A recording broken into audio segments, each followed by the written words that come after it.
പറയുവാൻ ഞാൻ ഏതോ സിനിമയ്ക്ക് തുടക്കത്തിൽ കമ്പോസ് ചെയ്ത പാട്ടാണ്. അത് ഡയറക്ടർക്ക് ഒട്ടും ഇഷ്ടപ്പെട്ടില്ല. അത് പിന്നീട് വേറെ ആൾക്ക് കൊടുത്തു, അതും ഇഷ്ടപ്പെട്ടില്ല.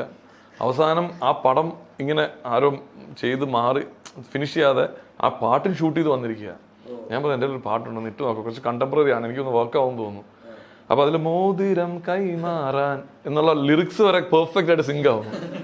നോക്കുമ്പോൾ മറ്റേ ഷൈനിക മാൻഷിതലിന് റിങ് കൊടുക്കുന്നു. അപ്പോൾ അതൊരു നിമിത്തമായിരുന്നു കേട്ടോ.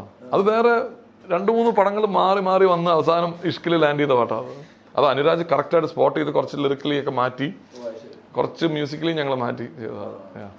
ഇഷ്കിന്റെ കാര്യം പറയുമ്പോൾ അതിനകത്ത് ബിഫോർ ദ ക്ലൈമാക്സ് ഷെയ്ൻ അവരുടെ വീട്ടിൽ നിന്ന് ഹരാസ്മെന്റ് ഒക്കെ കഴിഞ്ഞ് ഇറങ്ങി വരുമ്പോൾ ഒരു കുറച്ച് പരിപാടി വന്നപ്പോഴത്തേനും ഒക്കെ ഉണ്ടായിരുന്നു.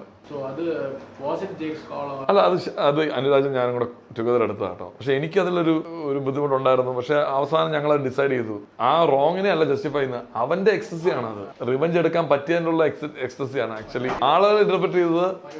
പരിപാടി അത് പുള്ളി ഇതിനെ ഗ്ലോറിഫൈ ചെയ്ത പോലെ ആവണം എന്നുള്ളതാണ്.